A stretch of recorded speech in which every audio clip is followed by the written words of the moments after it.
joint sitting will now proceed to deliberate and vote upon each of the 6 proposed laws named in the proclamation. In 1974, a protracted dispute between the House of Representatives and the Senate led to an unprecedented event in Australian politics.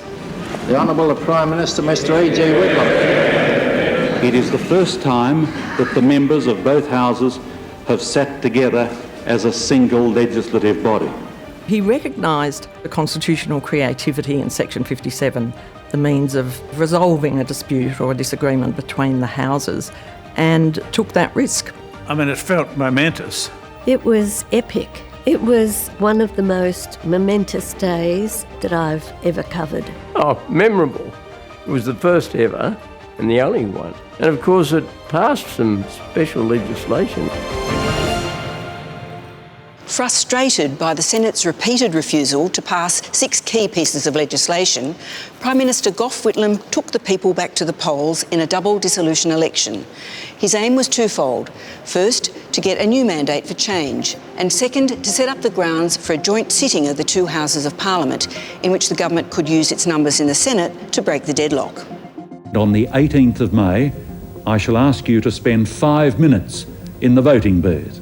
5 minutes for the future of Australia. Whitlam went to the people asking for a fair go. I think the 74 election campaign was focused on 2 things, the most important of which was the obstruction of the Liberal Party using its power in the Senate, and the fact that the government, which had been elected only 18 months before, was having to go back to the people to recommit to the promises and the program that it had already had approved in December 72. It's now clear that these senators and our opponents in general never really accepted your verdict. They were never prepared to give our government a fair go. They never accepted it, not even after 74. They still refused to accept it, leading, of course, to the blocking in 1975.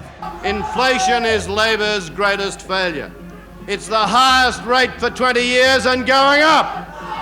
While Labor framed the election as being about its mandate to govern, the Coalition argued it was about the gathering inflationary economic storm flowing from the OPEC oil shocks. As always, it was about the economy. Mind you, the world had been hit with a number of economic hammer blows. We'd had the oil crisis where oil prices were quadrupled. The end really of the old fixed exchange rate regime established in the 1940s. Now this was a huge change. The government was returned, but the opposition still denied Labor had a mandate for reform. The win for the Labor Party has been a very small one. They do not have a mandate in any significant form. We'll be strong and we'll be vigorous in opposition. Where policies are right for Australia in our judgment, we'll state that we believe they're right and we'll support them. Where we believe they're wrong, we'll state that we oppose them. Let me put it this way. The Coalition had been in power for an unprecedented 23 years. And the Labor Party had gone through enormous splits and people got used to the status quo.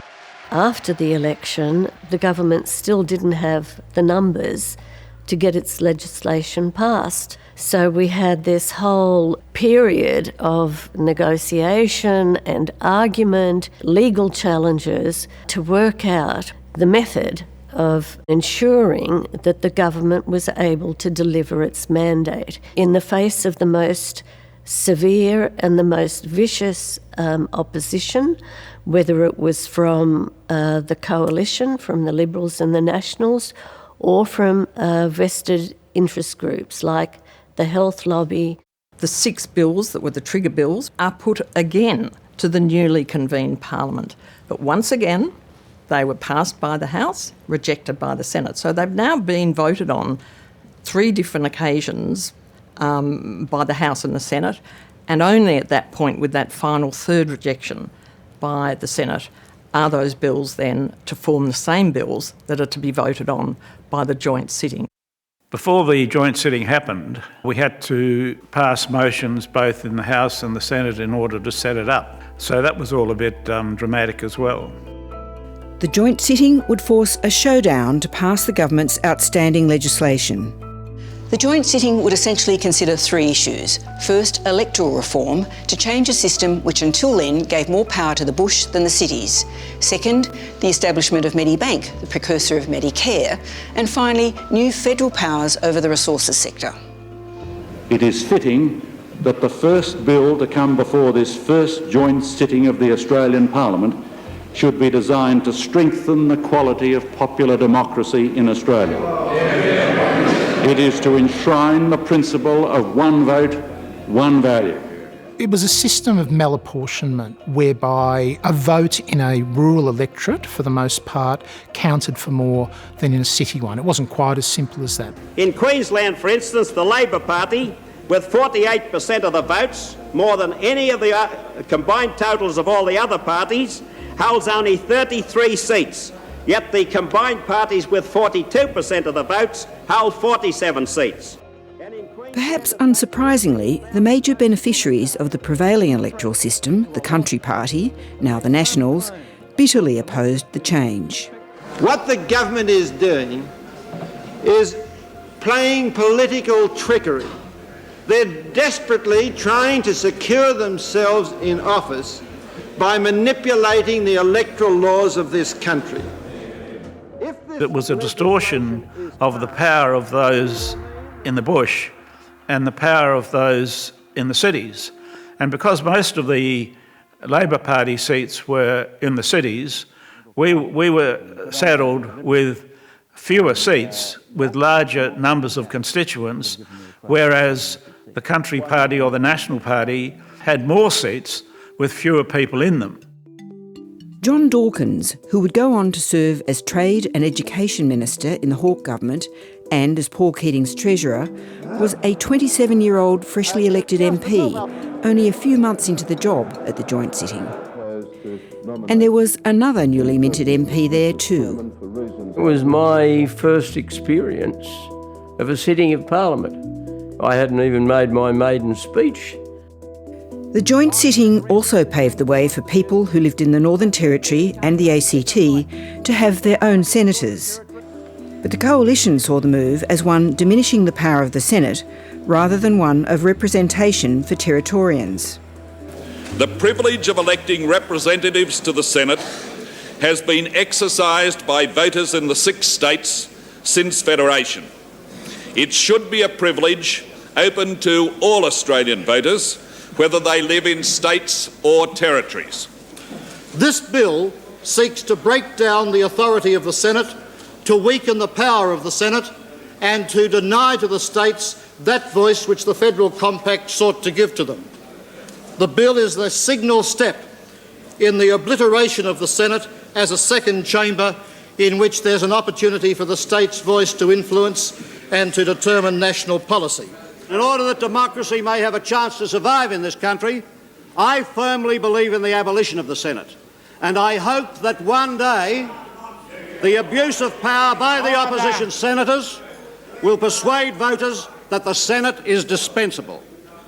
But we have to be realistic. It's quite clear that this time has not yet arrived. And for that reason,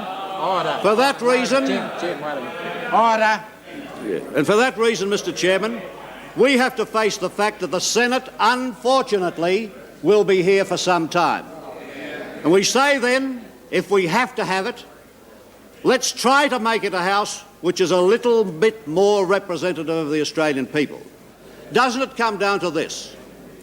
Because the ACT did not exist, in fact was not even in contemplation, and because the Northern Territory had only a handful of inhabitants at the time that the Founding Fathers wrote the Constitution, the citizens of those 2 areas of Australia are to be forever denied equality of representation in the National Parliament.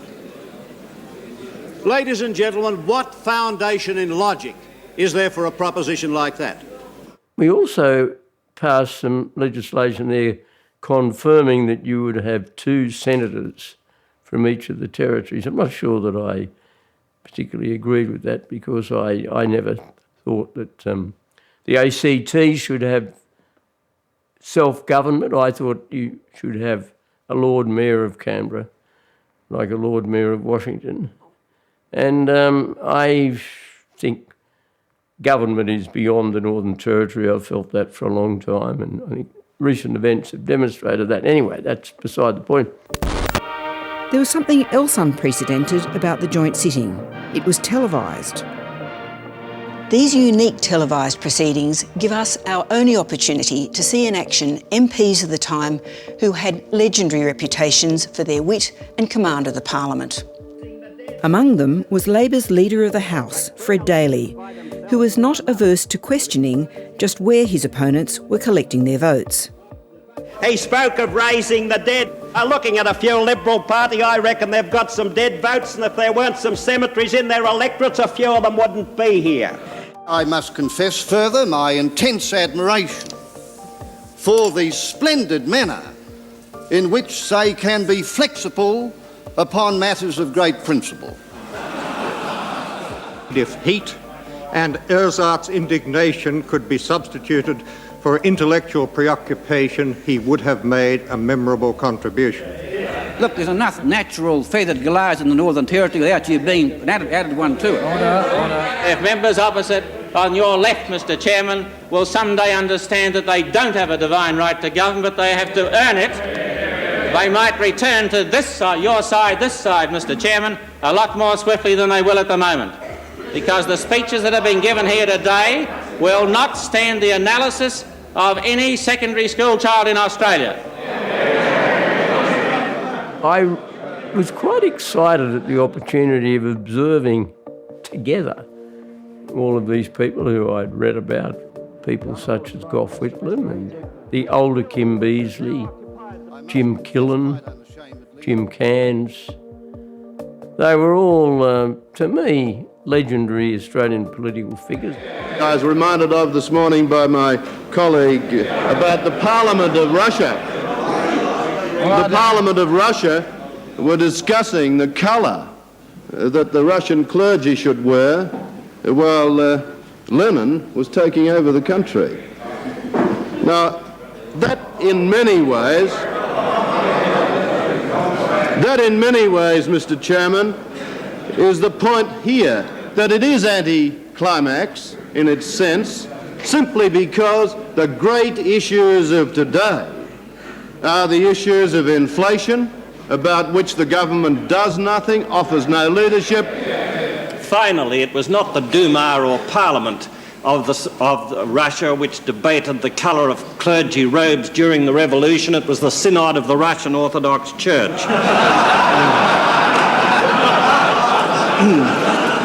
I would stress that in this bill we are dealing with a remedy for the inequality of citizens.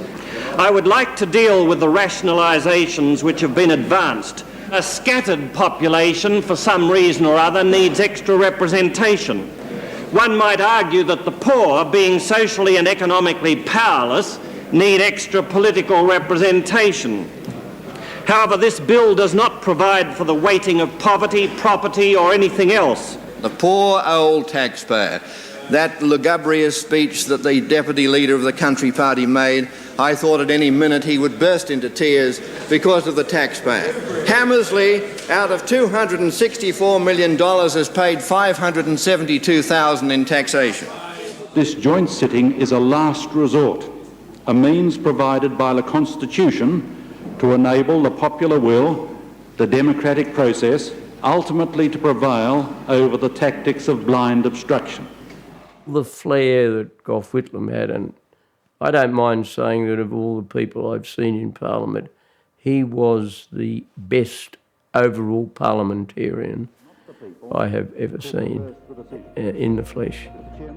But it was another issue with more obvious implications for most voters that was at the heart of the political struggles of the day: the proposed introduction of universal health care. The program we're bringing in is a comprehensive program. It's one based on equity, it's one based on a sense of social justice. It's one that will assure that every person in this community is covered for health insurance purposes.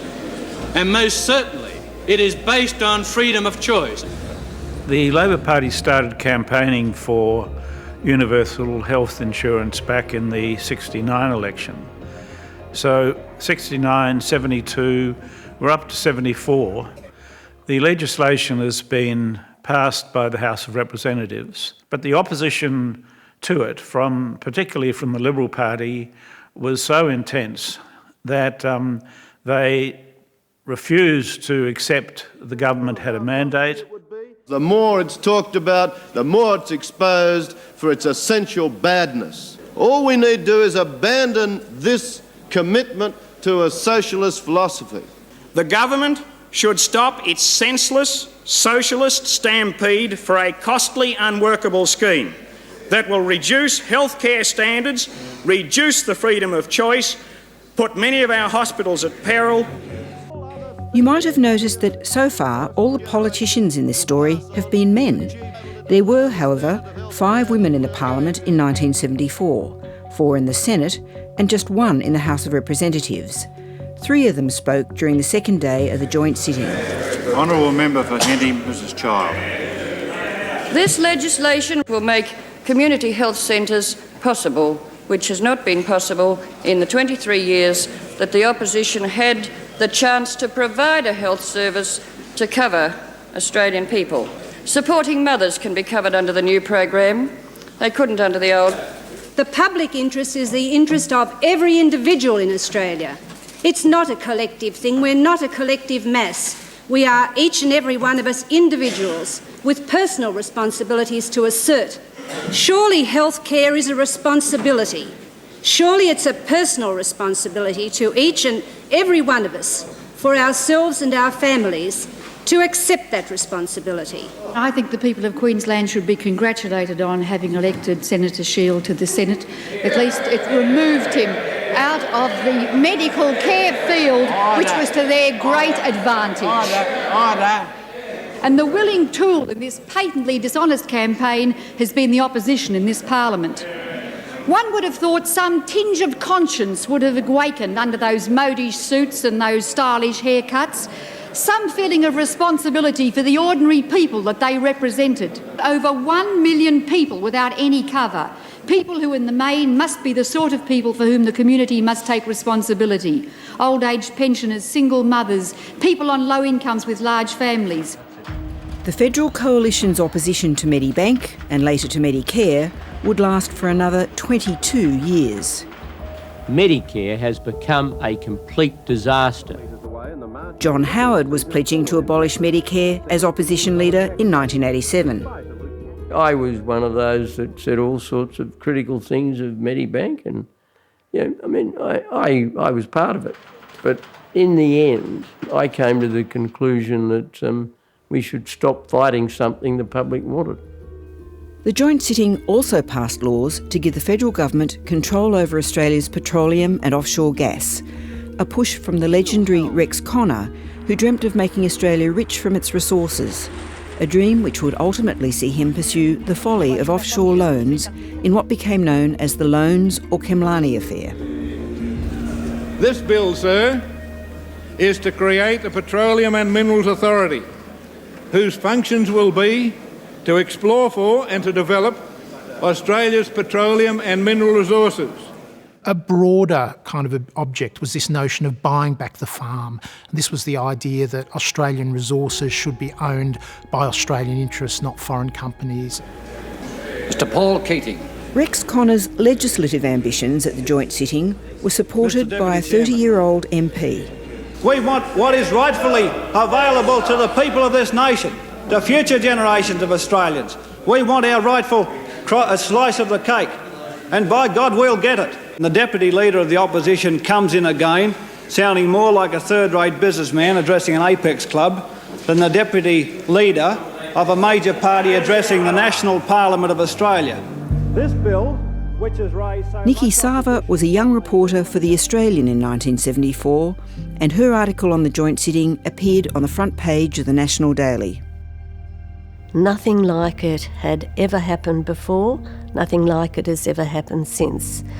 Unfortunately, given the period and the tumult, there were so many momentous days during that period of the Whitlam government that its importance, I think, has been overshadowed, both in historical terms and in the public consciousness. And it was in many ways the government testing to the fullest extent the possibilities of the Australian Constitution in terms of achieving reform. The reforms that were enacted on that day endure until today.